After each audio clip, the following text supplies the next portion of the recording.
Hello and welcome to day 14 of the 21-day art journal prompt series to overcome fear and anxiety. Today we are going to paint a seahorse. The seahorse stands for balancing our feminine and masculine energy within. I mean, if you think about it, the feminine energy is the receiving energy, is the one going within to do meditation, ask for guidance and get inspiration and ideas. And the masculine energy is the doer, is okay, let's get onto it, let's do the idea and make it happen. Now, a lot of people are imbalanced. I mean, we all are, right? There could be different reasons for it. The thing is, if we are imbalanced, say your feminine side is more prominent, means you're really into, you get the ideas, you do all the meditation work and be in the flow, and it's all cool and fun and lighter. But then if you're lacking on masculine energy, then you're actually not doing it. So that doesn't help us at all, right? So that's why both have to be in balance. And why the seahorse? Well, first of all, thank you to Estelle, who gave me some feedback and wanted to paint the seahorse. So I thought that's a cool idea. I like these animals too. And then I thought that's actually perfect, because this seahorse, the male seahorse, is actually the one, they're having a pouch where they birth, or they have their young ones, these young seahorse babies in their pouch. So it's reverse roles, right? So it's really telling us to swap our role, our energies. So where we are maybe too much feminine, what can we do to be much more masculine? And that's why it's perfect. So now I do have a separate video where I'm talking about the masculine and the feminine energy. And so let's focus on the painting. So I used an, how you call it? I lost my train of thoughts. I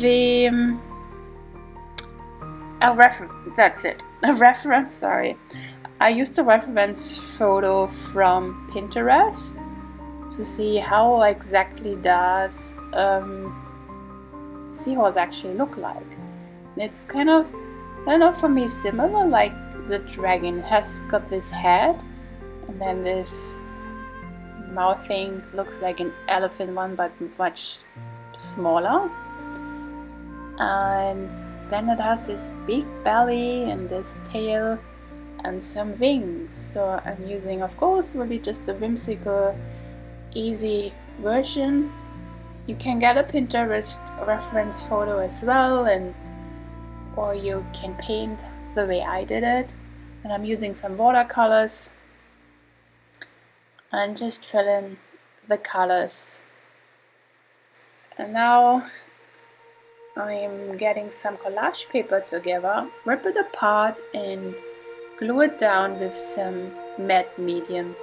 I'm choosing blue because for me it's in the ocean, watery, so that's why I'm using light blue colors. And they're both my favorite colors anyways.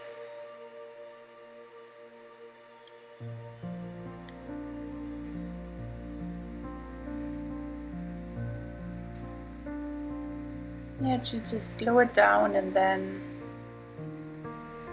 follow me along as making a really messy background. You can do, of course, the background first and then you paint your seahorse, whatever feels comfortable for you.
Now I wanted to use some acrylic paint and instead of gesso for my stencils.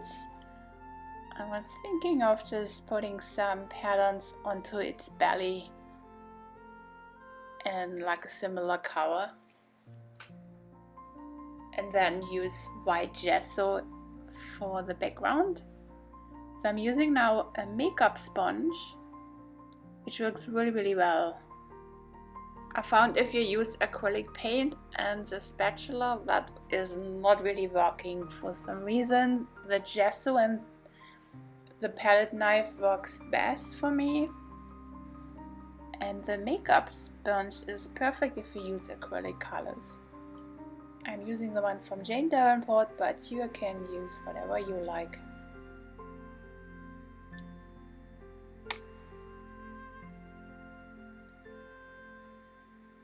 I have some left over on my sponge. Just dab it somewhere. And now I'm using the white gesso on my palette knife. Tone down a bit the edges of the collage paper, so it's kind of blending it together, and also toning down a bit the colors. And it also gives great texture.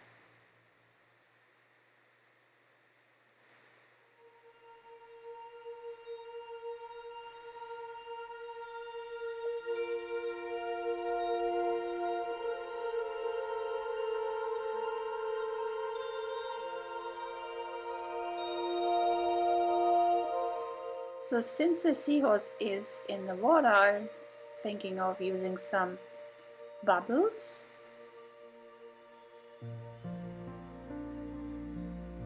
And spread it across the whole page.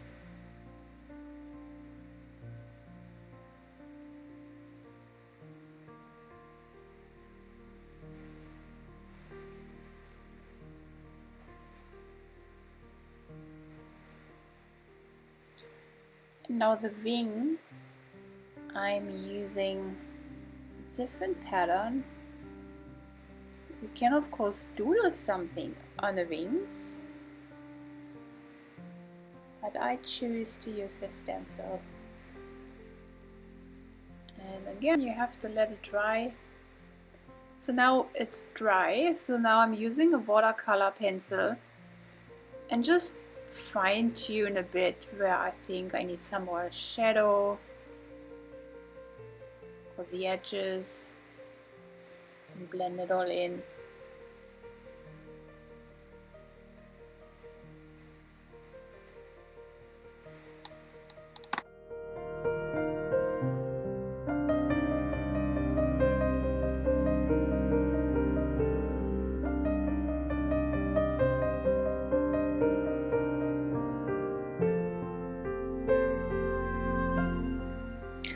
Now I'm sealing in all the colors and collage papers with Mod Podge.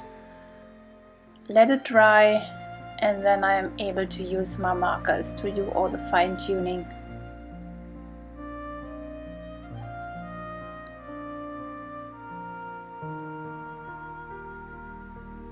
I used a bit too much, but that's alright.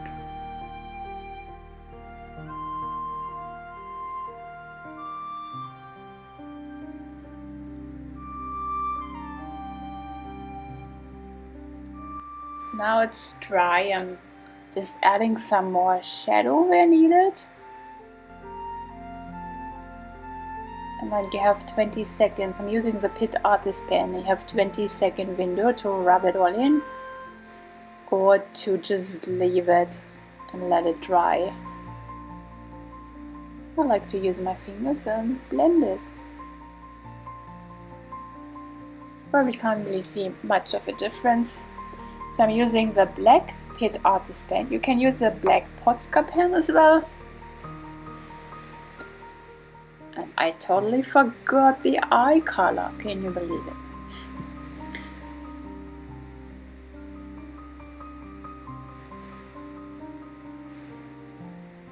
Now just add all the black details.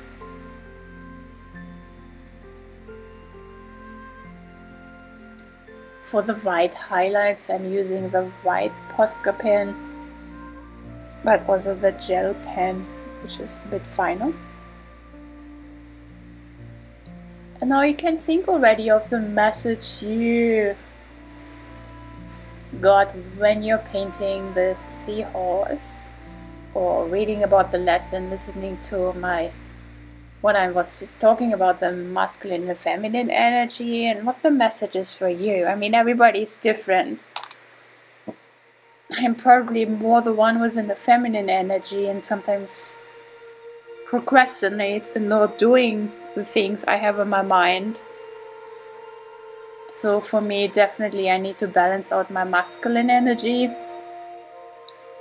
And in the end, we all have to be in balance. Once we're balancing out the masculine and the feminine within, then we're whole, then we're complete, and that's when the magic is happening. Can you just imagine how powerful you are if you listen to your intuition and then act on it? You are such a powerhouse. And I mean powerhouse in a very, very positive way, of course. So what I'm writing in is balance and harmony, because that's what we all need. I hope you enjoyed this class, and I can't wait to see your seahorse and your message. Bye!